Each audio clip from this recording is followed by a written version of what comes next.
But 20 years in the Legion will make a boy man. 20 years in the Legion and they will give you land.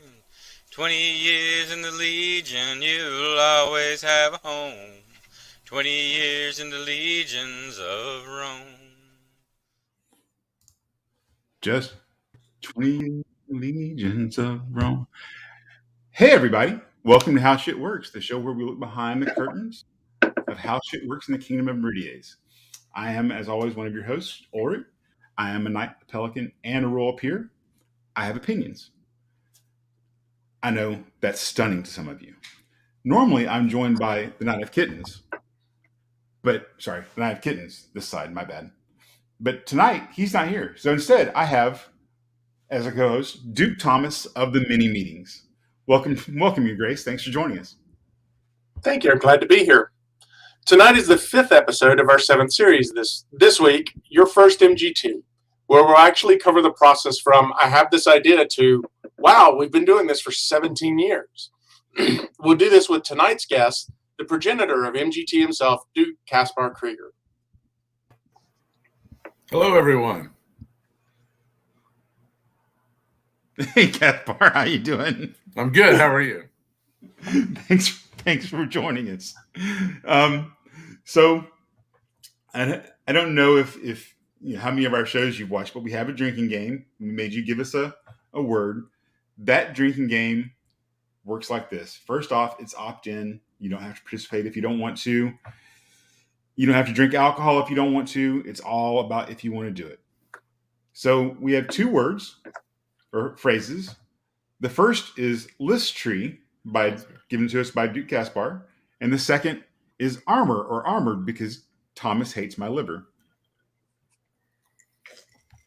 The third opportunity to drink is anytime we say we're going off topic, because if we're going to go off topic, we're required by show rules to announce it. Sorry, Jess, I'm going off topic now. Just like that. Or something similar and something completely different if you're Eric.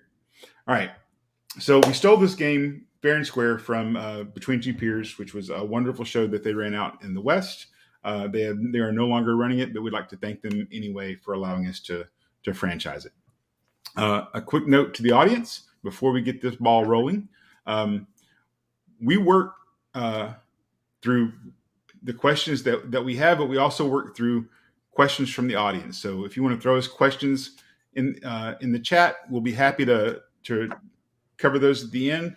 The question goddess, Graf and Katerina, will gather them all up, and at the end of the show, we'll answer them. So your questions always count. And with that, I'll kick it over to Thomas. Well, I think first, after that stunning introduction from Duke Caspar, we'd like to get to know him a little bit. How and when did you find the SCA, sir? So it's a long story. When I was going to college in Montgomery, I played in a Dungeons Dragons group, and one of the guys in that group was involved in the SCA. So he invited me along, and I when I was living down there, and I went to a few meetings, and I actually went to one event and one fighter practice. But then I transferred schools and moved away. I moved back up to Huntsville and didn't think any more about the SCA for several years. About 10 years later, I was working in a game store, and one of our frequent customers started talking about he was getting ready to go up to border raids to do an SCA thing. And I said, oh, I kind of brushed up against the SCA in college, and he started talking it up and trying to invite me out. But at the time I was, working in retail and working every weekend. So it just didn't make sense. But fast forward a year or so after that, I moved into another job where I was just working during the week. I had my weekends free. My wife and I and my young son, we were looking for something to do as a family.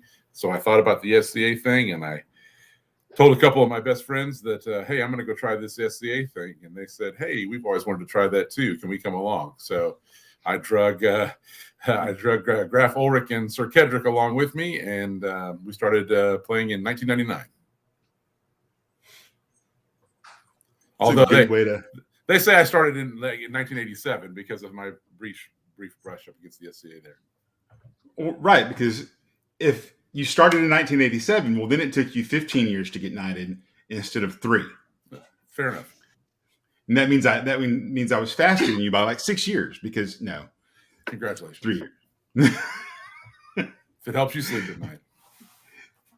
I mean, it would if I didn't have to stretch so far to make that story actually, work in any way, shape, or form. So, what was that for going off topic for the first time? What was that first event you went to? The first event, the one I went to in college, Mm-hmm. that was the War of Osric's Ear. A long time ago. It was a war, but I know Thorngill was involved. That was where I was in Montgomery, and I remember Duke John was the Baron of South Downs at the time, and I saw him getting carried onto the battlefield in a giant palanquin by a bunch of guys lifting him up on a chair, carrying him. But he's little, so it probably wasn't that hard. I was about to say it had to be Mad Kelp because no one's hoisting John the Bear Killer up. No, sorry, anywhere. Yes, Mad Kelp. The South Downs was the clue there, I think. Sure, absolutely. That and carried. Yeah, those two. So I know you love fighting, given that whole Sir and Duke bit. But other than fighting, what's your hook in the SCA? What else brings your big love to the SCA? And when you go to events, what brings you there? Well, of course, the people and seeing all my friends and hangings out. As far as other activities, I really like to cook. I've done a lot of breakfasts over the years, including one where you and I, in a very awful kitchen in Camp Arnold, did cook to order omelets for breakfast one year. So I've done several breakfasts and some feast cratting, and I love to be in the kitchen. I'm not super good at just sitting around and relaxing. I always kind of got to be doing something, so I like to be in the kitchen. Whether it's cooking, helping out, washing dishes, whatever. Man, based on the look on Ulrich's face when he talked about that, I want to know the story about the cook-to-order omelets. Oh, no. I forgot all about that. Oh, in Camp Arnold? Yeah. Yeah. Because, Camp Arnold, you try to that part of that part in my life in the SCA is blocked, right? Right. There was literally a part in the kitchen where, because the kitchen was in a trailer, an old trailer, and there was literally a part in front of the stove where the floor was gone, and you were actually standing down on the ground, reaching up to the stove to cook. But we had a good time. People got some good omelets. Sorry, Jess, for taking us off topic. Huh? So the other thing that reminded me of, the second thing that reminded me of was Caspar's old nickname, which was late period Biscuit Daddy. Because and I don't know why, this is like jammed into my brain. I hadn't thought about that in years. Yeah, I'm an early riser, so I'm usually up. I mean, if I'm on site in your company, I'm doing it. I get coffee going early, and I'm not even a coffee drinker, but I get it going for folks because I'm an early riser. So, and we appreciate that more than we can ever express to you. But early in your SCA years, who was your biggest influence? Well, I got squired pretty quickly. I was squired with Sir Rodger, and he was certainly my influence in my fighting on the battlefield. But I grew up in a shire that had Sir Connell and Earl Robert Glendon of Auk, and they were both big influences. And kind of before I got to know them, they seemed very polar opposite type people. If you know Earl Robert, he's very blunt and outspoken. And we'll tell you just how he feels. And Connell's a little more diplomatic, though they both often share a lot of the same feelings. They both express them different ways, but they taught me a lot. That's growing up in that shire. There was a lot of good influences in that shire, but those guys were certainly early influences. I can't imagine why they would have influenced you that much overall. It's not like we saw them literally every weekend, and sometimes during the week. But did you have an SCA hero? Probably at that moment, probably very early, not because I was just still learning stuff and getting to new stuff. In retrospect, there's probably a couple people. I mean, Earl Richard, because he's probably everybody's hero. But the Honorable Lord Ian McPherson, which is a local Huntsville guy who really helped all of us get started. He was my first fight trainer. He opened his house to help us make armor. taught us a lot about the early days of the in our very earliest days of the SCA. He helped us navigate everything. So in retrospect, he's kind of a hero of mine in that respect. That's an excellent call out. I will absolutely double down on the skinny Ian love. I have a squire brother named Ian or Jan, who we referred to at the time, since one's in Decatur and one's in Huntsville. Anytime we said Ian, we had to refer to them as Fuzzy Ian or Skinny Ian, so make sure people knew who we were talking about, because we couldn't say Ian DeMacaswell or Ian McPherson. That's too simple. And Ian and Bev both opened their houses to us and made us feel like the SCA was family right off the bat.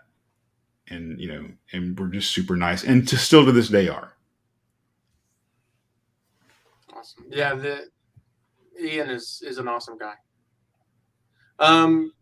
Caspar, let me just skip the prologue here and just say, why is your favorite event MGT? And if it's not MGT, why is MGT not your favorite event? That's a loaded question, but and I don't mean to sound this probably sounds a little narcissistic or whatever, but I love MGT because for me and what I wanted it to represent when we were putting it together, for me, it represents a lot of the best of what we have to offer. If that makes sense. You want to elaborate on any of those? Well, sure. So, it's the camaraderie, it's the pageantry, it's the medieval village, right? We're all there in the town square, and all participating and celebrating together. And it just brings home that, if you can see some pictures from, past events with all the banners flying over the lake's edge as as two combatants are fighting in the list field. It's just that one where we try to encourage everybody to make that one little extra step, right? Move your cars, move your parking area where it's not visible from the field. Bring out your banners, bring your best. And I think it was envisioned as a celebration, and I like it as a celebration of some of the best we have to offer. Yep, absolutely. I'm totally down with that. It's the opportunity, especially we have a tendency to go, well, I'm just going to zip down to this event, so I'll just hang out in the back row, and I'll just bring my bag chair. And MGT is not that event. It's you bring your nice stuff, you set it up, you put on a show. So I think by this point, everyone understands that MGT is your creation. It's your brainchild. Tell us the story of how the idea with a lot of other people, right? But the idea, the beginnings of it, before you pitched it to anyone, you had this idea. It came from you. How did that form, and how did you come up with it? Well, there were three things going on at the time. Once I was fairly recently knighted, and I knew all of the knights, and I knew all the other peers in my local area. But I didn't really know a lot of the other peers from other areas because I didn't have a whole lot of opportunity to interact with them. The standard event at the time was go to the event, the fighters go to the heavy field, the rapier fighters go to the rapier field. A lot of people go to classes or meetings, and so we all just kind of dispersed. And I was kind of lamenting the fact that I didn't get a chance to know some of these people who were obviously awesome people. And I felt weird as a peer that I didn't have more connection to those people. So I wanted to find a way to improve that. Also, at the time, I had been reading, there was a website, and I can't for the life of me remember where it was now, but it had they were posting a lot of history of the early SCA and like event reports and firsthand recollections of what was going on at those events. And it all, kind of centered around the main event of the day was the tourney field. And most of the things that happened around the tourney field. And there just seemed to be, probably in truth, events were smaller, but they seemed more intimate because it seemed like everybody was closer together. So And then the third thing was at the time, and I'm glad this is kind of passed into past history, but at the time, a lot of knights actively discouraged their squires from fighting in Crown List. And a lot of other fighters were discouraged from fighting in Crown List. It was taken very seriously, and at the time, it was seen as if you weren't absolutely 100% ready to rule, that you shouldn't be fighting in Crown List. And I wanted to give an opportunity for squires and other fighters who didn't feel comfortable, either couldn't participate in Crown List because of mundane circumstances, or were discouraged from fighting in Crown List, to have an opportunity to kind of have a spotlight shown on them with something important on the line. Winning an MGT is quite an accomplishment because, and we'll talk about it later, I'm sure, but all of the crucible of the fights you have to go through. So winning that is kind of a big deal. So I wanted to have a chance to put a spotlight on those guys. So those were the three things. I wanted to bring us all together a little bit more, get a chance to know some of the other people and peers from other areas that I didn't get a chance to interact with normally, because we were always, even when we were at the same events, we were always doing different things.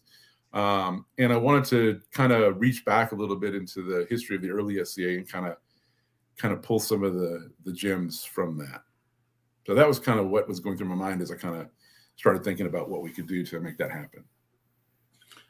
Was the history of the West Kingdom page that kept popping up stuff? Boy, I probably, but I just don't remember, and I didn't think to go back and try to search for it. But it was, and sure. It was, they were posting stuff it wasn't just out there all the time. They kept updating it with new stuff. So I'd check back periodically to read new stories or new recollections or whatever. And there would be discussions about, there were people that would discuss or clarify things that were in the report and stuff. It was just very interesting to learn about the early days. Cool. So what was the spark that made you go and pitch this to your friends? The story of the night that the idea all got planned out. At the time, Duke Angus from Glen Aubin was living here. He was actually living with Ulrich because he was going to some training here, extended training for his work here. And he was living with Ulrich, and we all went out to dinner one night. And like I said, this idea had been ruminating in my head a little bit, and I started talking to those guys about it, and kind of roughly an idea of how can we do this? How can we get everybody together, and how can we make this a spotlight event and encourage people to bring the shiniest armor and their coolest pavilions and their banners and all that stuff. And they didn't look at me like I had three heads. They both thought it sounded like a pretty good idea. So we kind of sketched out the idea. I think at that time we just kind of sketched out the idea of having multiple tournaments that kind of fed into a grand finale tournament. And then we started kicking around ideas about a procession and the heraldry and things that we could do in between gaps between the tournaments as we were preparing the field for the next tournaments. We kind of just talked about it from there, and Ulrich got really excited, and Angus got excited, and that made me more excited. So and at this point, probably Ulrich and I had only been in maybe 5 years, 6 years, maybe. I'm trying to remember the time frame. So we drafted a couple other folks to help us. We took it to Sir Connell and said, "Hey, what do you think about this? Can you help us make it a reality?" And we talked to at the time Sir Duke Seth, at the time Sir Seth over in Glen Aubin, to see what he thought, how that would go over on that side of the kingdom, because at that time we were still one kingdom. They were a principality. And then we just kind of spent some evenings at Duchess Caroline's dinner table, kind of fleshing everything out and kind of putting together a charter / handbook / event plan of how we could make this all happen. It was an experience that night. I mean, before the movie, it was an experience. Just the conversation at the table was interesting. Being able to be a part of that was really cool. So part of that, and you kind of touched on it, we came out of that conversation with an idea, but then we moved on to the conversations with Connell and Seth and Griff and all the people that we kind of brought into it. And when we came out with the format, we didn't really have who would run what tournaments at the time, but we kind of had an idea of what the tournaments would be. So where did that all work out and come from? How did that come to be? Do you remember? I think we started talking about the different formats of tournaments, and then we talked about, other than just being fighting, getting some of the other orders involved. And I think the first thing we thought about was we kind of designed, I think on the fly on the back of a napkin, we actually designed how the armatura worked. We kind of made that up, and then we thought, well, wouldn't it be great to get the Legion of the Bear? Because at the time, Legion of the Bear was not as big and as prevalent as it is now, and it was kind of something other than just going out to the war. Maybe we get them to run it, right? And then I think from there we kind of talked about, well, maybe we can get some of the other orders. Maybe we get the Sable Sword to run a tourney because they're another fighting order, and then maybe we can get the Ovo and the Bow involved. So getting all the quote unquote orders of high merit involved in sponsoring the tournaments, and also it gave an opportunity. Then we started talking about maybe we could do the food walk arounds, and that gave an opportunity for the members of those orders to interact with every member of the populace who's under their pavilion, right? You're carrying food around, you're talking to people and greeting them, and then I think we had the idea to see if we could get the Order of the Chalice to sponsor to host a charity tournament. And that was an interesting story. That'll never work. Well, certainly not for $20. Right. So I know we can go into it here, but let's wait till we get to that tourney to cover that, because I don't want to steal its thunder. Okay. Because that's a story. All right. Okay. I wasn't sure if we were finished on that one or moving on at this point, but so how did you get the bid for the first MGT when you actually went to start making it happen? So for the first one, we were looking. I think we looked for a good time to do it, and in a time frame that we could put it all together and pull it off, but kind of do it while the iron was hot. And there was we thought about doing it a Labor Day weekend because it gave us a long weekend and time to recover. And I think Leidenfeld was hosting Iris Fair on the Labor Day Saturday. That Saturday and Sunday was going to be they were hosting an Iris Fair event.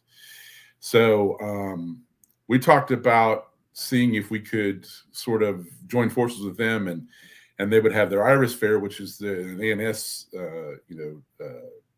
exposition / tournament / event on their Saturday, and then on that Sunday, if we could do the MGT on that Sunday of that Labor Day weekend. So the first MGT, the fighting, was on Sunday.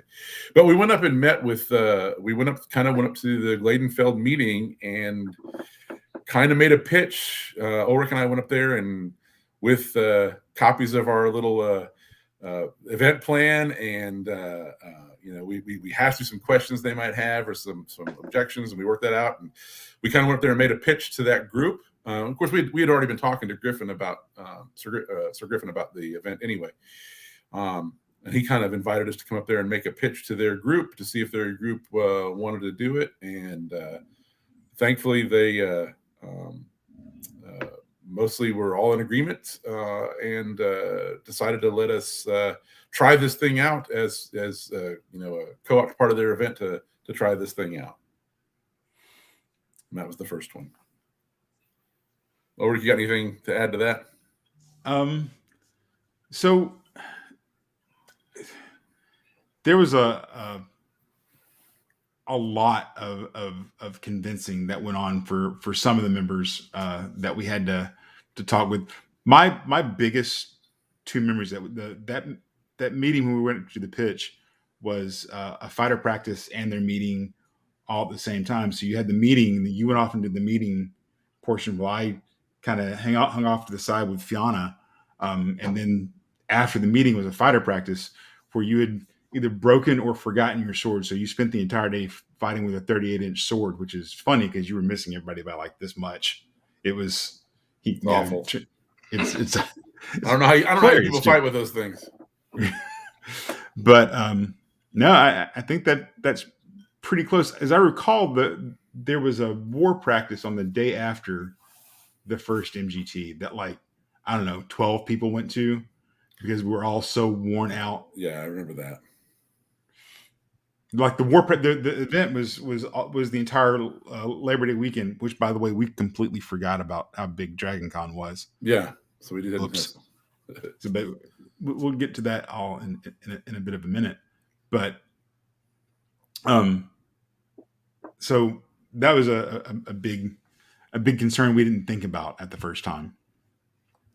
All right, so just an overview. We'll get to the individual tournaments and their stories, how they were created, and the Chalice story and all that in a minute. But how did we get from pitch and bid to the actual first event? We brought in the Eric, the schedule and planning out of the tournament and the day and the people with the food. And you kind of covered this a little bit earlier, but and how MGT was a bigger part of the event of that big part of just a bigger event that year. So actually getting into how we made all of that work and fit together. Yeah. So, they were, Gladysville again was gracious enough to include us, and I think they originally had some fighting scheduled as part of their Irish Fair on that Saturday, and they decided to forego that since we were going to have all that fighting on Sunday. So, that was just going to be the fighting portion of that event was going to be that Sunday, and we were going to do all that. And I talked to I think it was King Fenris and Queen Lelian, and said, "Hey, we're going to do this thing. How would you feel about inviting all of your knights to come participate?" And I drafted a letter for them, and they sent it out to everybody. We had a very robust shire at the time in Glenree, and we spent some time at Sir Connell's garage making a list field and the scoreboard sign, and coming up with the ideas of how we knew we had 5 qualifying tournaments. And how do we get to a good number for the grand tourney? So we hashed all that out. And then, we went up there. I think that Saturday, while most people were enjoying the Irish Fair, there was a lot of us setting up everything for the next day. We were building that list field on site and fixing all the things that didn't work, and staking out pavilion space and so on and so forth. So, and like I said, the Gladenfeld group was very gracious and pitched in and helped us and helped us pull it off. So the first MGT was huge for the kingdom, and there was a ton of buy-in from around the kingdom. How did that happen? I don't know. I think people were just, we started talking about it. Like I said, we had the buy-in from the Royals. Really wasn't a Facebook that time, but we went around, we visited other fighter practices, and talked about what we were wanting to do and how we were going to have all this pageantry and encouraging people to put their finest stuff out, and encouraging squires and other non-belted fighters. This is a good chance for you to come and show your best armor and get your households.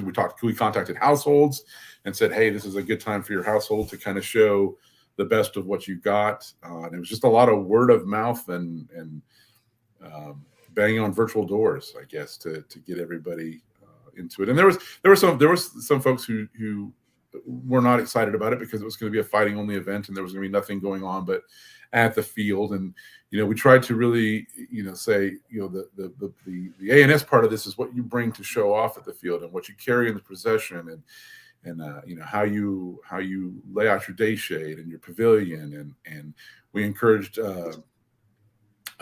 we were going to have entertainment in between the rounds of the tournament, so we encouraged singers and musicians and poets to perform in between the rounds. We were going to have a large heraldic procession in the morning at the beginning of the tournament, so we kind of tried to really enforced to everyone that it wasn't just about the fighting. It was just about being around the fighting field, and having everybody hanging out together. And wouldn't it be nice to not have to go to classes and meetings and just hang out with your friends? And if you're interested in watching the fighting, great. If you're not, you can sit in your pavilion and chit chat and talk about when people come to see the things you've made, and you could, give impromptu little informal classes on how you made this particular banner, or what techniques you used and that kind of stuff. So we're really trying to emphasize all of that, and some of it got lost on some folks that still saw it as a fighting only event, and it was only just for the fighters. And if I wasn't a fighter, there was no sense for me to come. But enough people, I think, kind of believed in the idea enough, or trusted Ulrich and I enough for some reason, or probably more likely trusted Connell and the Royals to come check it out and be part of it. It was something new to be part of, if nothing else, right? Right. And Fenderson Lillian also sent out, I think you kind of alluded a little bit to this, Fenderson Lillian also sent out a personal invitation, a personal calligraphy invitation to every knight in the kingdom to stand to their banners and test their mettle on the list field. So you had, I think that was the first time Bryce had been back in a while. We had people who actually ditched Dragon Con and drove over for the day to fight, and then went back. Elanon and his shield were heirs at the time, and they pushed it pretty hard. We got someone donated a really nice sword. This was back when we could actually do raffles, and so I carried that thing around all over the kingdom, and all over the kingdom then was from the far western portion of Arkansas down to South Louisiana, all the way over to Savannah. I actually think I managed to go to most of the sites I don't think I missed an event from the time we decided to go forward with it until MGT, carrying that stupid effing sword around, to include Southern Regional War Practice with all the damn gnats. That was rough. That was rough. Where Max grabbed the sword and said, "Oh, this is a really nicely made sword," and took it and bent it over his knee. Now, it was actually a well-made sword, and he goes, and it wasn't going to hurt it. I didn't know that, and panicked and almost punched Max. Almost. Sorry. Apparently, I'm sorry, Jess. I went off script there. I apologize. You still have feelings about that, obviously. I do.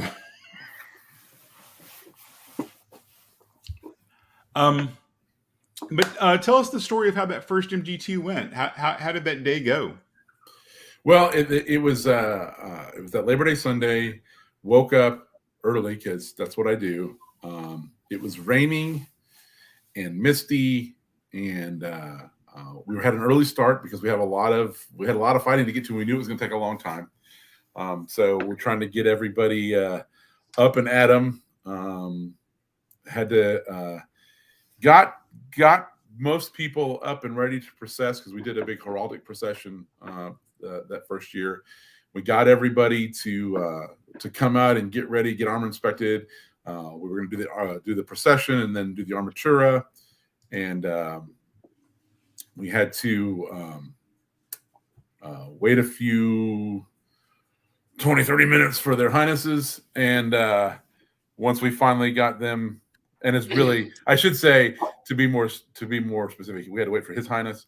Once we got him down to the field, we were able to begin. We did a really cool heraldic procession. The heralds calling out we proceeded by households, so different households processed in together and carrying banners and carnifexes and all kinds of really cool stuff, and everybody wearing their spiffiest armor. We gathered around the list field, and Sir Jan sang us in to kind of commemorate the event. I think he sang Road to Rome, and we took some pictures, and we got going, and we jumped right into the armatura, and didn't stop until almost dark. Yep.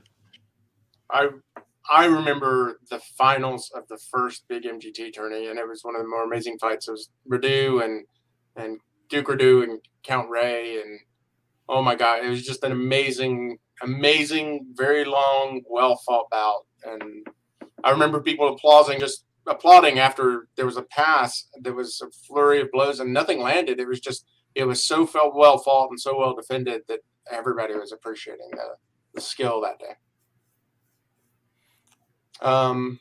I just want to remind the populace, take a moment to do this, that you can ask questions in the chat.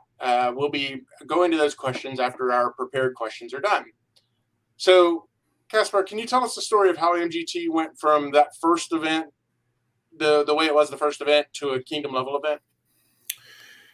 Well, I think as Ulrich alluded to, there was a war practice scheduled that same weekend, I think, and they just didn't. They got like you said, like 12 people because everybody's so excited about the MGT event. So we realized at that point that this could be a very popular event, and it may because we drew people from all over, right? It was not just local people; it was people coming all the way from the far side of the kingdom, and we realized that it could be detrimental to have other events going up and competing in it, and we didn't want to have anybody to have that issue. And I think after Alenon took the throne, he was thinking about the idea of making it a kingdom level event, and then the second one was scheduled over in what was it? In Mississippi. I can't remember. Dragonsville. Dragonsville, and then of course Katrina happened. And ended up canceling the MGT that year, so that kind of wiped that out. But I guess we came back the next year, and it was just as big, and if not bigger, and it was even a bigger draw. And then I think I'm not sure if it was it Godwin. It was Godwin and Francesca. Yeah, Godwin, and Francesca King Godwin at the time. Decided that it's probably big enough and popular enough that it probably warranted being a kingdom level event. And actually, probably Ulrich was a little bit more involved in that part of it than I was. It was so the two groups had events opposite of the first MGT. That was a little event over in Glen Aubin, which they ended up canceling because almost no one was going to show up. And then Shire Eagle had an event that ended up the only fighter that showed up at Shire Eagle was Duke Baru. Yeah.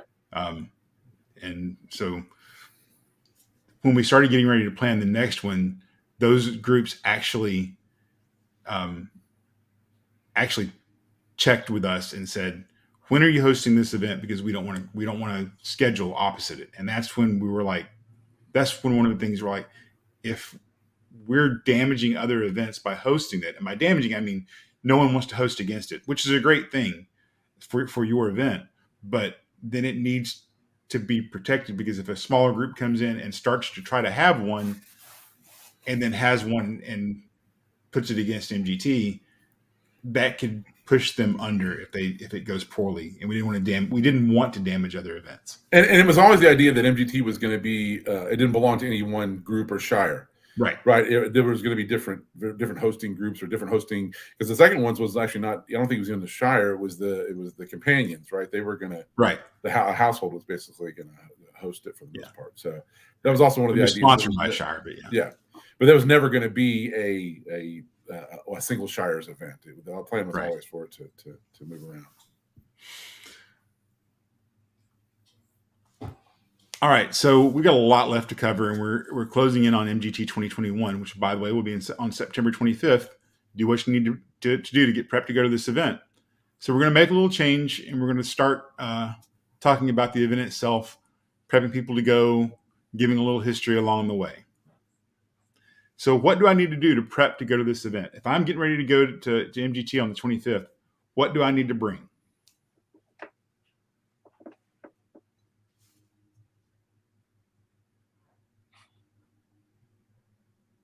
Caspar? Oh, you're asking me. I'm sorry. I was off in La La Land. I was waiting for you to tell me what to bring.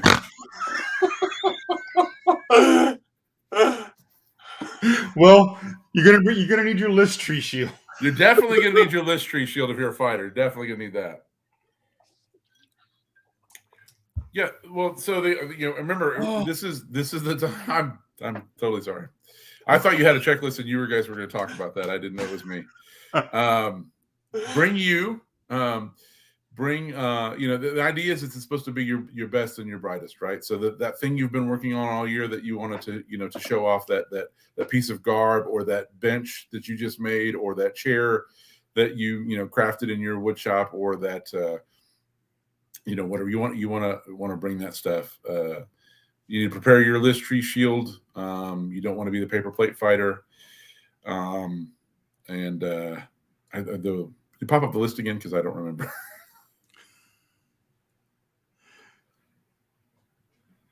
So you'll need to and pre-register for the tournaments. That always is helpful. You still need to check in when you get there with the list mistress, but it always helps to pre-register. You'll need your fighter card,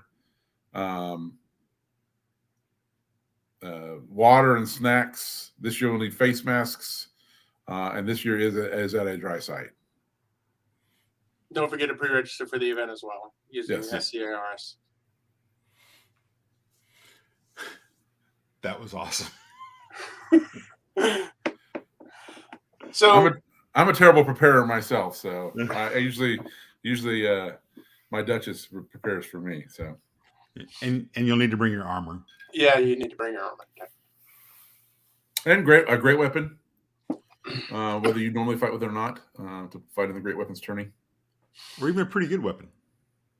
At a regular MGT, it would be an all-weekend event. This year's just a day trip because of the pandemic. What would normally happen the first night of MGT? The first night is everybody's going to come out to their assigned pavilion spots, put up their pavilions. The staff, the tournament staff, is going to put up the list field, the list tree shields, the scoreboard, and then for fighters who have not had the opportunity. Don't have a list tree shield, either they're new or they're haven't had an opportunity. There's usually an open art station in the hall of whatever place to make a list tree shield and paint it on site and have someone help you, draw that and paint that and get that ready. And then there's a lot of good, fellowship and hangout time in the night before, and get to bed early. Don't drink too much because you got a long day of fighting ahead of you for fighting. A long day of fighting, lots of fighting. The better you fight, the more you get to fight. That's what I love about MGT. All right, so it's the morning of MGT. How should this work out? Why am I up this early? And tell us some things about what how the morning used to work as compared to how it does now, the procession, things like that. Yeah, so the first year we had the procession, and we had a pretty good response the first year to the procession, but it was early in the morning. And it was like, well, for you people, for me, it was like middle of the afternoon, but it was 8 o'clock in the morning. And it just became, people were coming in late on Friday night, so it was hard to get them up and moving. And then it was always a burden on the Royals to be out at the field that early because they may have other duties in the morning that they've got to do. So it just became more and more difficult with the time frame. And for the first year, we learned also how long the fighting was actually going to last with that many fighters. It gave us a new perspective on the time. So it just became almost impossible to get everything done and to get everybody up in time to have the procession and have it mean what it was supposed to mean. So it kind of, unfortunately, fell by the wayside. We do have a lot of heraldic announcements and heraldry on the field, but the procession did unfortunately kind of go away. The armatura always starts off the day. It's a good one for if you don't get there on time, you can jump in. If you're not there for the very start of it, you can jump in, get warmed up, and get some fights under your belt as everybody is kind of coming down to the field. It's probably the one that's the least, for the general populace, it's the least spectator friendly because you have multiple fields going on at the same time, and it is small melees. So the armature always kicks off the day as kind of a preamble to all of the fighting for the rest of the day. So that's kind of how the morning goes now. So before Thomas moves on to the next part, so one of the things we changed when we dropped the procession, one of the things was people who showed up to process, you weren't really processing in front of anyone other than the people who were processing. You were processing in front of yourself because we wanted everyone involved in the procession. The problem with that is when you looked at it, you were processing in front of a bunch of empty pavilions, which is a little strange. But that, and we changed that. We swapped that out with stand to your banners. So everyone has their banner by their pavilion, so everyone stands to it. So you still get a little bit of that. But let's say I'm not a fighter. Are there classes that I can attend? So there are salons that are held by different folks at their pavilion. So a lot of folks of the artistic, the laurels and other artistic persuaded people often will have salons at their hosted at their pavilion where folks can come by, and it's a little less formal than going to a classroom class. And it can be an all-day thing where it's a drop-in and get a kind of a hands-on lesson with this small thing, or it could be a scheduled thing that you send out the information. Say, I'm going to host a salon at my pavilion from 11:30 to 12:30 on this particular subject or topic or this particular this craft. So yes, there are those things that anybody is and people are encouraged and invited to host at their pavilion. So we'll talk about which order hosts what when we discuss their tournament, but how and why were the orders chosen and what were their responsibilities, like prizes, marshals, scrolls, food, etc.? So the original orders were chosen were the two fighting, the orders of high merit. So the order of the bow, the order of the, and we didn't just choose them. We spoke to them and asked them if it would be willing to host. But so we had the bow, the order of the bow, the ovo, the order of the velvet owl, and then the sable sword and the Legion of the Bear. And then we also had the charity tournament that was hosted by the Order of the Chalice. And the responsibility for each of those groups was to provide marshals for that event and or scorekeepers in the case of the armatura and the sable sword tourney, and also to regale the populace with food, refreshments, food and drink. Have members of your order or representatives of that order, carry around food and drink to keep you to host the populace, and then also they would provide prizes and a scroll for the winners. And that that also didn't we have the bow and the ovo together on the single sword tourney? I believe the first year we had the rose for the That came later. That came later. When they created the mob, you combined the bow and the ovo. The first year the bow and the ovo were separate. The ovo did the great weapons tourney. See, my memory's not perfect.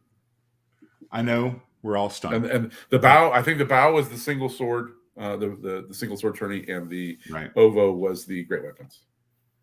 That first year. You're right. Now that you say it, I think you're right. Well, clearly you are. All right. I am. So the Armatura, Legion of the Bear, what's the story with that? And why do they keep changing the amount of time that tournament runs? One year it's 45 minutes. The next year it's 30 minutes. Well, so that you had something, Thomas? I actually have notes on this and looked it up. The Bow and the Ovo did co-host the Greatsword Tourney from 2004 to 2008. The Bow did it alone from 2009, 2010, and then the Order of Rose took over from 2011 to present. The Rose actually sponsored the Single Sword Tourney from 2004 to 2010, and the Mod took over in 2011. So, sorry. I am the oldest here, so. What? I'm the oldest. I thought you were right. I thought they were separate. So I happen to have the spreadsheet up. I think maybe we proposed to them to do it separately, but they decided they wanted to do something together. Maybe that was the difference. So the armature, why does it vary in time? And the same can be said of the sable sword. Those two are malleable. So if the schedule requires us to cut time, or we have to start a little later because we can't get folks going on time, or depending on the number of participants. So if there is a ton of people fighting in the Armatura that have gotten up early and really want to win and show their prowess and don't want to just lay around in their tent for an extra hour, like lazy good for nothings. If we have a lot of folks fighting in it, then to give everybody an opportunity to get as much fighting as that part that they would like, it will tend to run longer. If we have lesser numbers, it'll run shorter. And if it's particularly hot, we've noticed that we'll have people dropping out to where the numbers that are still, wanting to participate become lower. Then it just sometimes becomes a good idea to cut that a little bit short. And it does give us something that we can, shorten the time on if our schedule looks long. So the next tournament is sponsored by the Order of the Blade. It's a single sword tournament. That's a little weird as a tournament, and it's kind of brutal because the buy fights and double kills are destructive. So why is that? Well, so one of the things is taking people out of their comfort zone and fighting in a fighting style that they're not used to, because that shows great prowess if you can adjust and adapt. The other thing, and because double kills are destructive, because otherwise in single swords there's often a lot of double kills and it would make the tournament extremely long. But the other part of that is it really gives you a chance to display your honor and chivalry. There's always the temptation, if you're striving to be successful and win tournaments, there's always a temptation to, well, maybe that was just a little late, maybe I don't have to call that, maybe it was a little light. And this really gives you a chance to show your honor and courtesy to your opponent, and take that blow even if you don't want to, even if it's going to put both of you out. So it's kind of twofold purposes behind that, to keep it in time and kind of put you in an uncomfortable situation to really show your prowess. Perfect. So the Francois Devant Memorial Chalice Tournament. This is always a bring your best tournament, but why am I paying $20 to fight in this tournament? No one's going to pay $20 to fight in this tournament. So when Sir Connell and I approached Earl Richard as on behalf of the Order of the Chalice to sponsor this tournament, we said, Richard, we'd like to sponsor we'd like the Order of the Chalice to sponsor this tourney in the MGT, and he said, that's great. We're going to make it a charity tournament. We said, great, yeah, we can have everybody, pay $5 to get in the tournament. He said, no, it's going to be $20, and it's going to go to a battered women's shelter. And Sir Colin and I both kind of drew up and said, ooh, $20, that seems a little steep. I don't know if we'll get anybody to jump in at $20 for that. And Earl Richard says, well, we're doing it for $20, and everybody will jump in and participate.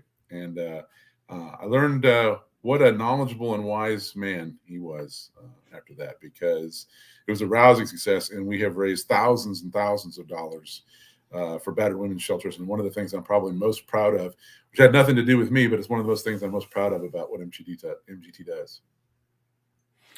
Yeah, I had a long talk with Richard about that, where I tried really hard to talk him down to $10.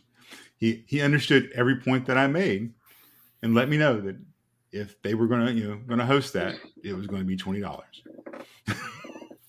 And he was right, and I was wrong. And I'll say that from then on. And then every year when we got ready to host MGT going forward, I was the autocrat for the first few, not the autocrat. I was the tourney coordinator for the first few MGTs after it became a kingdom level event, and I would always ask him after the first after that MGT, before the next one, does the Chalice want to host the next a tournament, the next one? Because you don't assume that the orders are going to host. You ask them if they want to host. They still want to host. And after the second time I asked him, he said, "You can stop asking me that. We're always going to host this tournament." And I'm like, "Yes, sir. Yes, sir. That's just fine." Personally, of all the things I've done in the SCA, that tournament is the thing I look forward to the most. And having won that tournament, it's one of the most meaningful things I've ever done in the SCA. I love that tournament. But moving on, the next comes the Sable Sword tournament. Why does this tournament format seem to change every few years? It really hasn't. It changed a few times in the early days. It hasn't changed in quite a lot of time, as far as I'm aware. But we tried a couple of options with. It was a modified William Marshall tourney at first. It was I think it was a Warlord tourney one time. It was. You had to have won a tournament to enter first. Yeah. Boy, that was a terrible idea. Yeah, one year they did it as a speed tourney because we were out of time. 1 year was a speed tourney. One year it was a multi-bear. 1 year was a multi-bear pit tourney. And that is people weren't getting enough fighting with the bear pit thing because the lines were so long and you only had so many of the bear pits that you could to go through because you'd fight Sable Sword members. So I think we've kind of settled on that the modified William Marshall is the best way to do it, and it does give us the opportunity to. That tournament is usually scheduled for 45 minutes, but it does give us the opportunity if we're having problems with the schedule or the sunlight or the weather not cooperating, that we can adjust the time on that without really truly affecting the outcome of that tournament. So that also gives us an opportunity in the middle of the day to give the list mistress a break. Yes, absolutely, because they work their butts off. They do. Do either of you remember that it changed in 2017 and became a challenge in tourney where you had to beat a member of the Sable Sword? Yep. It became a standard version of the Sable Sword tournament, where you challenged a member of the Sable Sword and you only got to fight in the next tournament or in the finals of that tournament if you won your way in. That worked horribly. So the two ideas that failed for that were both mine. That was my idea that I pitched to the Sable Sword. But that version of the Sable Sword tourney was the original version that used to be held every year at Diamond Wars, and that was kind of a throwback to the original Sable Sword tourney, but it just didn't really work on our time format very well. Right, and that was part of it, and that was bad. That was all bad. That was all my fault. I'm a horrible person. I suck. So the Lee Freebrand Memorial Great Weapons Tourney, or sponsored by the Order of the Rose, a Great Weapons Tourney in Meridians. Is this just something that we've designed? We're a Sword and Shield tourney kingdom. We've just really designed that really for Yazi and Albeck to just win all the time. Is that what we did? Well, if folks who know me know I love to fight with a great sword. But really it was so the Great Weapons is a great leveler. You have a lot of people who are very good turning fighters who don't practice nearly enough with Great Weapons, and you have other folks that like to use them in like to fight a lot in melees with Great Weapons, and or practice with them because they just enjoy them and they're not as intent on trying to up their sword and shield prowess. So I viewed it as kind of a great level or equalizer tournament where that could always be a tournament where a dark horse could come through, pretty easily and win that if it was someone who spent time with that weapons format and can beat a fighter who would normally beat them in a normal tournament circumstance, 9 out of 10 times, but in a Great Weapons tourney, a lot of times that is flipped on its head. And then we named it after Lee because he was he loved a great weapon. So when we made it the memorial, because I don't believe it was the memorial the first year. I think that was something that we added a couple years later after his passing, and he loved it. So it just became a good thing to attach him to his memory too. So we have our winners and runners up, and we need to get to 16 final fighters. What's that process like? How does it work? And why is Ulrich an absolute saint for not letting everybody meet at once? No, screw it. That says jerk. Yeah, I know, but as somebody who's been impacted by this problem, I think you're a saint for it. So, yeah, so we had 10. We had the winners and runner-up of each of the 5 tournaments. We couldn't fit more tournaments in the day, so we wanted to find a way to get to the perfect list of 16. So we had each of the peerage orders would get together and make a choice, and we did them in an order so that the same, you wouldn't waste a lot of time discussing somebody that had already been chosen as a champion by another order. So that's why that's. And then we had the royal peers would also make a choice. And then we also wanted the populace to be involved, and having had watched the fighting all day, we wanted them to be able to make a choice.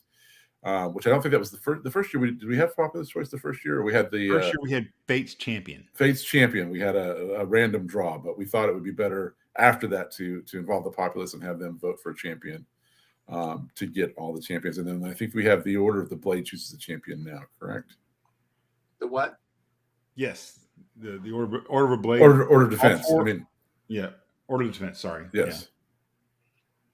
Sorry. So all 4 peerages have a choice. And I think the Crown gave up their choice for that, right? Yeah, yes, they joined in with the royal peers as their choice because it was the Crown's choice. There was a Crown's choice at one point. Yeah, When we get you have that exactly right. When the order of defense came along, the Crown gave up their choice and went to the royal peers. They joined the royal peers for deciding. I want to think the first year too. Maybe we had the ladies of the diamond. We did. Did they have a choice? Yeah, so the diamond was the order of former consorts for the Principality of Glenavon. So they also had a choice. Yep. Yeah, the royal peers by themselves did not meet. It was just the Lady of the Diamonds. Right. But then once the split happened, we didn't have many of them here. So, all right, so.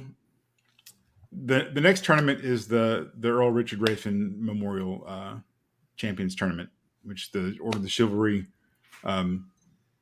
supplies. Explain, other than all events, all tournaments throughout the day are single limb. Explain how the prizes, what the prizes are, and how the banner works, and how all of that came to be. I'm going to defer that one to you because you're more knowledgeable on the banner than I am.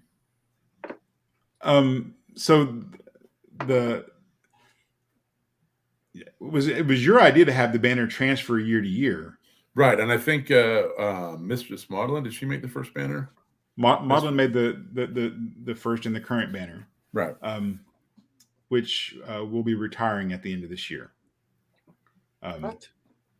We'll be retiring the original banner because it has the voided Saltari on it, and I think it would be wrong to change it. So it's better. We're going to keep it this year because I didn't, I wasn't going to bring this up here, but since we've started this, I'm going to go ahead and finish it. All right.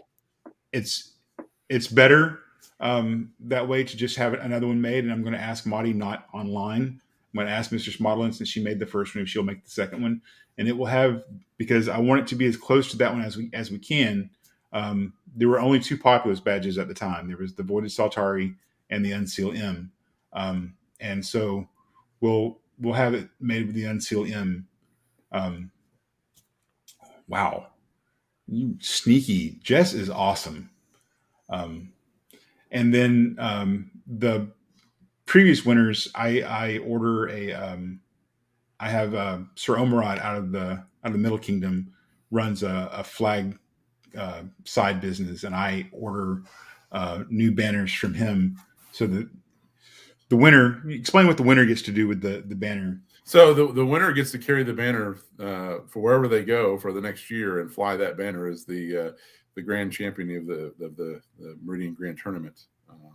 and then afterwards you give them the pennants that they can fly on their own personal banners. Right. I have 2. How many does Ulrich have? I have this many. We haven't cussed much this show, which is weird for us, and I felt pent up and picked on right there, so I had to strike back. And then there are these fantastic mugs that Thomas was the mugs. Thomas commissioned these, I believe. Yeah, I think the mugs were my idea when I took over as champion. Firehurst Pottery did these for us. This one with the handle is actually the champion's mug. And I have the one that consorts. Caspar is holding is actually what's given to the consort of the champion for winning. And I think for the first couple of years we had the steel rose for the consort. Yeah. Was it the first couple of years or just 1 year? I thought it was at least the first 2, or maybe the second and third. And these became standardized. Yep. And actually went back and I had them made for all the champions who had won prior as well. So everybody got them. I had 2 of those, but I also had Sir Robert de Reims as a squire, so I now have none of those. I'm sorry. We can probably get you another one. I have my wife's.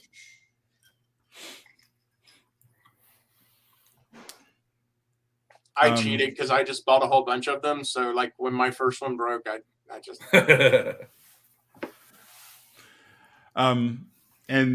So I didn't put it in the script because I completely forgot. But every year the scroll for this is done on a black. It's a black background scroll with gold work on it. And I should have sent Jess a picture of one of them. They are always absolutely gorgeous, except for the year that it was still gorgeous, but it was always black, done on black with gold work. Except for the year that Wolfgang did it, he embossed the whole thing. Because actually, there were 2 other years it wasn't black, and those are the 2 years I won. So neither of my MGT scrolls are black. So they're invalid. Yeah, pretty much. Of course, Jess has that because she's amazing and quick that way.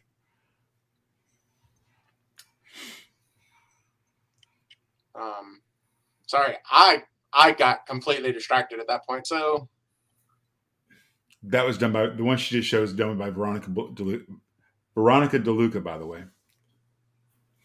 We're at the court question. Yeah, I'm sorry. Mine actually blacked out. I lost connection there for a second, so I didn't even get to see the picture. But why is court at MGT so long? It didn't used to be that way, did it? It didn't used to be that way. It was we always encouraged because the schedule was so long to keep court short. Unfortunately, with the change in the timing of the way the reigns run in Meridia's, we did several years back we did a change in the spans of the reigns. Originally that tournament was toward the beginning of a new reign, so there wasn't as much business, but now it's at the end, toward the end of a reign, and there's always, if you get closer to the end of a reign, courts just tend to get longer because there's all the businesses that they want to do, and this is an event that a lot of people attend, so it's a good one to catch them at, unfortunately. So yeah, courts have because of the change in the way the reigns run in Meridia's has unfortunately led to these long courts. So kind of to add on to that, going off script, I know we're running behind on time, but we don't have any populist questions, so we're just going to keep talking for a bit. There aren't any meetings at MGT either. Is that by design? Absolutely by design. No meetings, because the whole point was to not have everybody going off into their own little pods and just pursuing their own, their own interests and not being able to interact. So everything was supposed to be happening in and around the field, your salons, your classes, but we just didn't want to have people distracted from the event and the fellowship time to have to go to a meeting. And there's there's certainly at least one of us in this panel that has a lot of meetings to go to at every event of those meetings. So we just want to give everybody a break from meetings. So we really asked all of the crowns and the orders not to schedule any meetings at MGT. Right. Because I mean, absolutely. So this year we won't have a revel because it's a day trip event, stupid pandemics and all that stuff that happens. But normally there's a revel. Who puts all of that together? And why do this chivalry push so many booze on us? Not this year. This year is a dry site, and we'll all be very good and not drink any alcohol on site, right?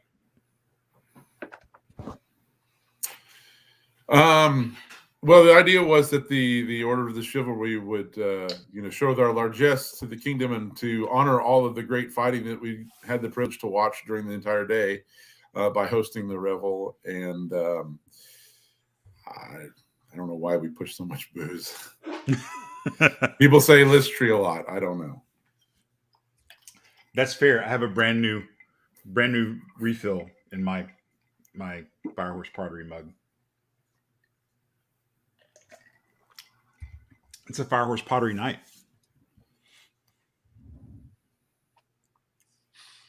So this seems like a huge day. How is the event planned and put together? What is an MGT coordinator? We've heard that before. How is the team and how does it work? That's an Ulrich question.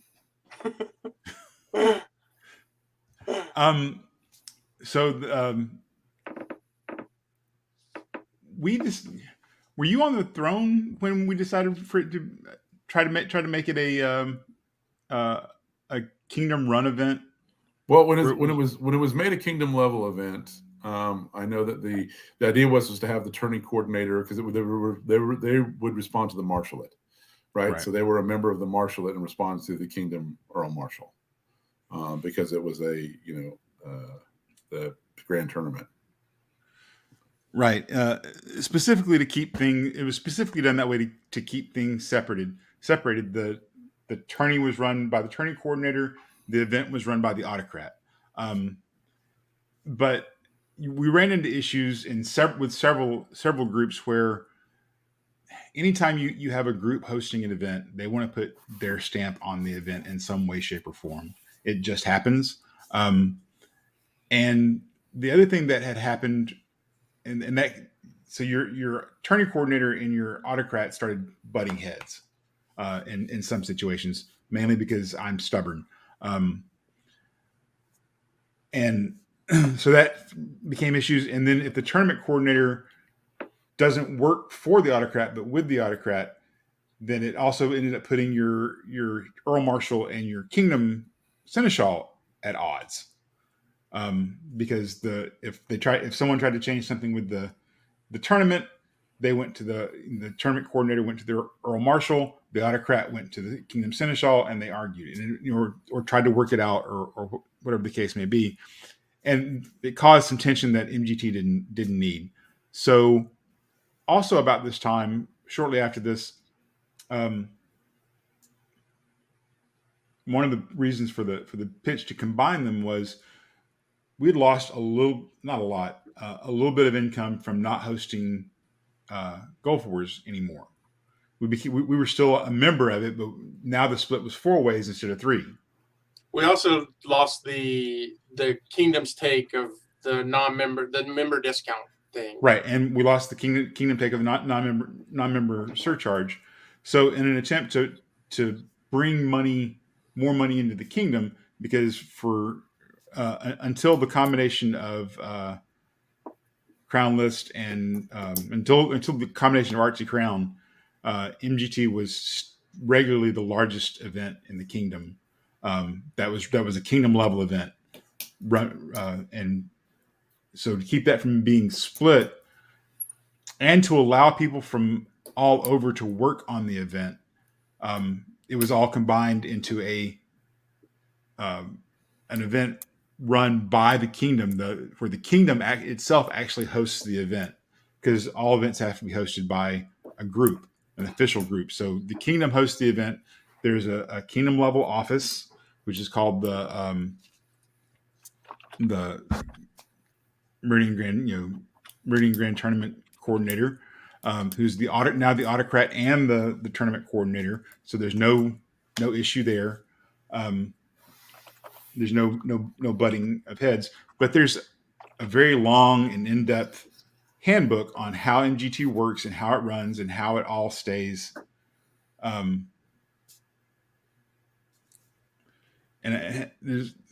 there is now a handbook that is, I don't know, pages and pages long that we all, several of us worked on to make MGT run the same almost every year. And I rambled a lot, and I'm sure we're past the 7 minutes on that. And we're just going to go on to the next question. All right. Yes, there's a show next week. Sorry. All right. So, next questions. We're into the topics and misconceptions. So we actually ran through the time we normally run for that. Are you willing to stay an extra instead of doing a Zoom tonight? We'll just, if you're okay with it, we'll just go into the topics into the myths and misconceptions and answer some of those and the populist question. I think that was to you, Caspar. Oh, sorry. Yeah, I can hang around or whatever. We got. All right. Maybe we want to tackle the questions online first, and then. Sure. Sounds like a good idea. Oh wait, Jess says she's tired, and we can wrap up soonish. Okay, so let's do the two populist questions, and then we'll do a Zoom. We'll answer those questions out there. You gonna take the first one? Any possibility of a first and second place fighters allowed to fight in subsequent tournaments?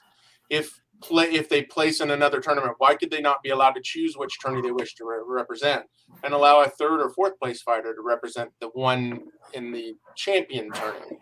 This is from Charmon Newell. Oh boy. Totally on you, buddy. This question comes up a lot. And this is something that I've probably been pretty adamant about.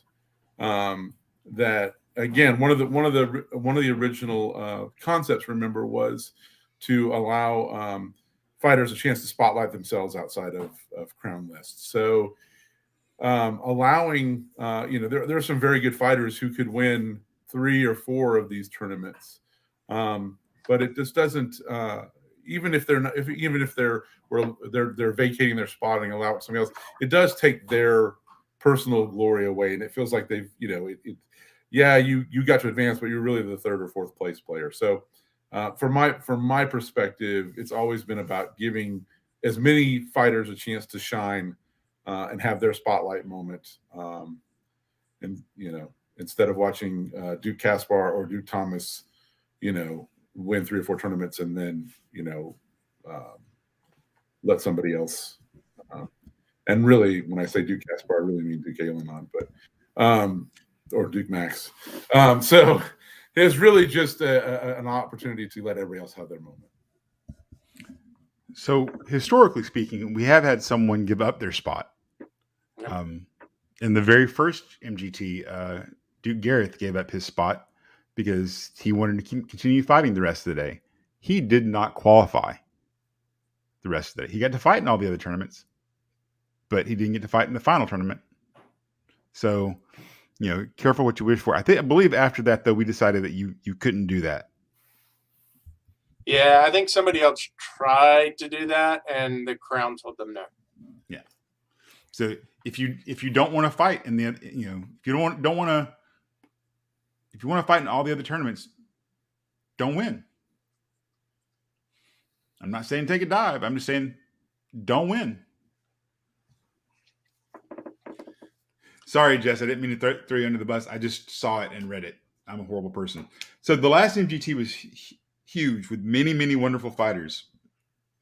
What are some ideas of handling the supersized MGT events to get all the tournaments done in a timely manner? And that's from Clyde. Sorry, I just read a comment from someone who shall not be named. You want to take that there, Caspar? We have some plans.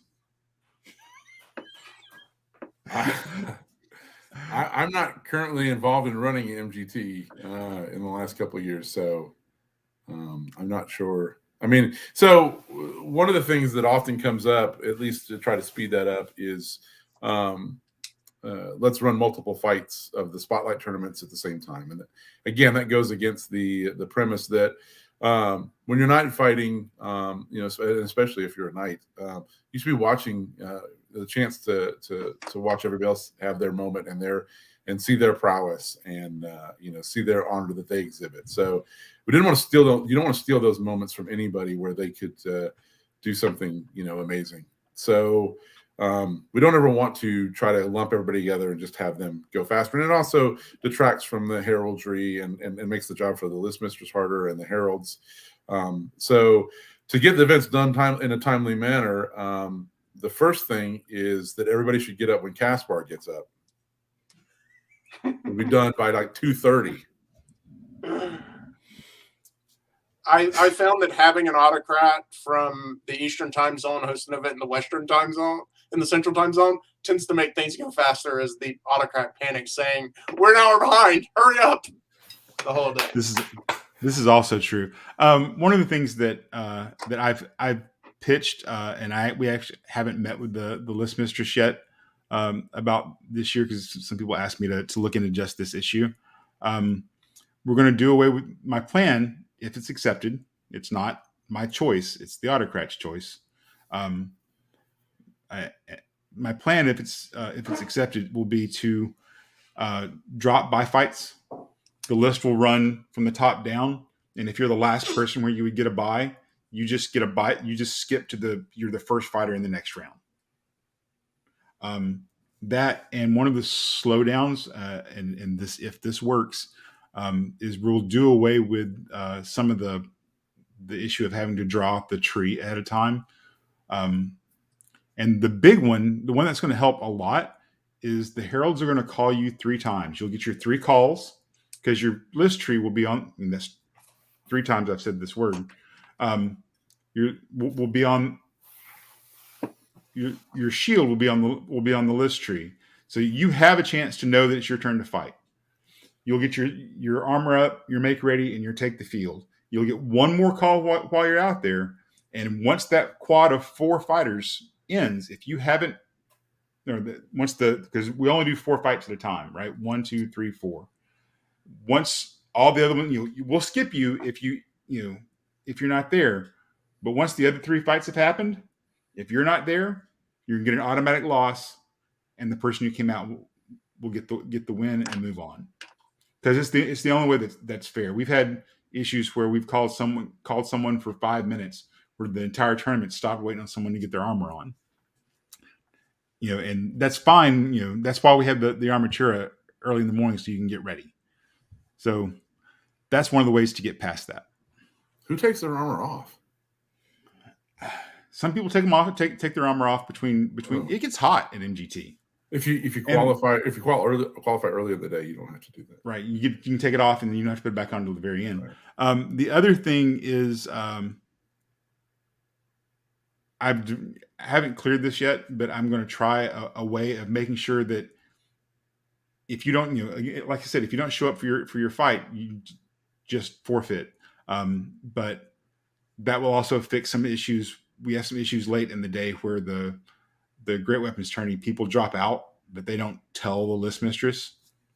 So when you're knocked out of the tournament before, you'll have to put your list shield. You'll go by the list. You'll have to put your list shield in the line for the next tournament, and that will mark whether you're in or not. So you can't say you meant to withdraw, because you will have put yourself into it. All right, so I think that's the end of our populist questions. We will go into our show closing, and then we'll answer the myths and misconceptions in the Zoom in the after show. How about that? Yep. All right, so last chance. Is there anything that we didn't cover here that you wanted to go over? You were like, this is one thing I want to make sure we talk about tonight. Caspar?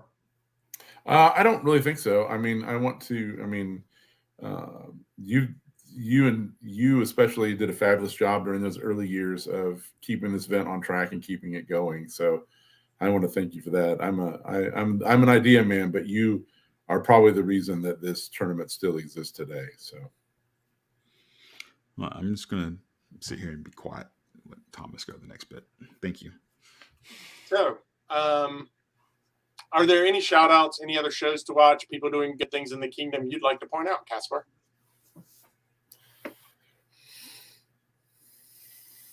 Nope. Okay.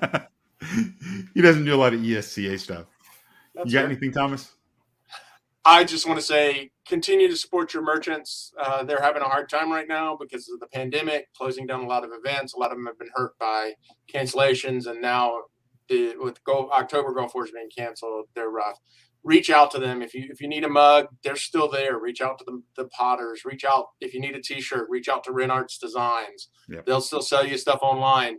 Just go out of your way to try to support your merchants so that you can help them through this really rough time that's hitting them twice over. That's actually a really good call out. And it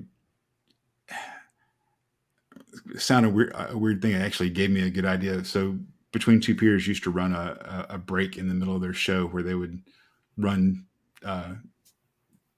advertisements for merchants. We may actually look into doing that and not charge anything. I'm not telling like that. I'm just letting them sponsor or run my sponsor. I mean, just have a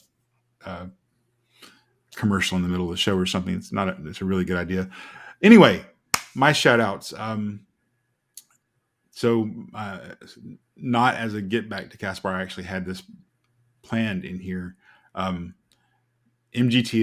is by far and away my favorite event in the SCA, and my shout out actually, because you actually stole my thunder on this, but I'm going to do it anyway.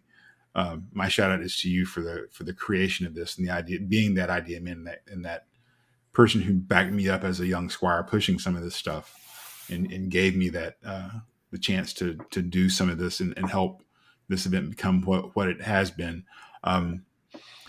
And now off the sappy stuff, and Thomas for all of his super nerdy stats gathering stuff that I adore. That's very cool. It's great to have that history. But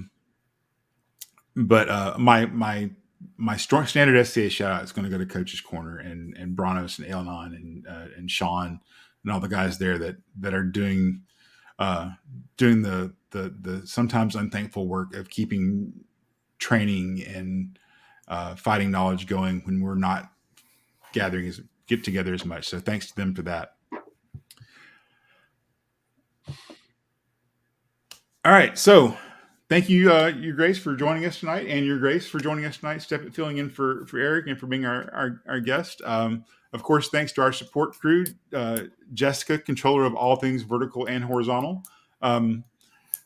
Adriana, Katerina, Kikuchi, and Margaret, and most importantly, thank you, our audience, for tuning in. Whenever we decide to throw one of these shows on, that you guys come in and watch, and then our reviews on YouTube and Facebook are great, and we really appreciate all of you for taking the time to spend an hour and a half with us. Speaking of whenever we throw another show on, Hound and Stag will be back next week with Your First War. One half of Meridian Mayhem, Dame Elizabeth Rafin, will be here to help us out figuring out how to go to your first war. All shows are at 6 p.m. Central Standard Time. So originally we were planning on that show right before Gulf Wars, before it got canceled. That was going to be the go-in show to Gulf Wars. This was going to be the go-in show to MGT, and that'll be the go-in show to Gulf Wars. So now it's going to be the go-in show to Great Western War if you decide to fly out to California for that. And we hope that you do if you get the opportunity. So if you're watching the live or replay on YouTube, don't forget to like and subscribe. We're 37 subscribers, and our channel name will change from a bunch of random numbers to Hound-and-Stag. So down here, press the like, smash the subscribe, and hit the bell for notifications when we put up a new video. And then on Facebook, like and follow up here. it helps some kind of weird algorithm, and I don't understand how it all works. Finally, if you're watching live, give us about 5 minutes for a break, and then feel free to join us on Zoom for the after show, where we'll answer questions about MGT, address some myths and misconceptions, and maybe tell some stories about how things have changed over the years. Watch live feed comments on Facebook for the link. We'll hang out and chat for about half an hour after the show. Graf and Katarina is probably posting that about now. All right. Right quick before we go, we have merch. This timeline's weird. We all understand that now. I don't understand how it got weird, but it's weird. Go to hound-and-stag.com. Buy our merch. That pays for cool microphones for us, and it pays for this StreamYard subscription that we keep going every month, and it helps keep the show on the air. Do what you want to do. Most of you are responsible adults. Thanks, everyone. Thanks, Caspar. Thank you. Thanks, Bye. Thomas. Have a good night. Thank you all.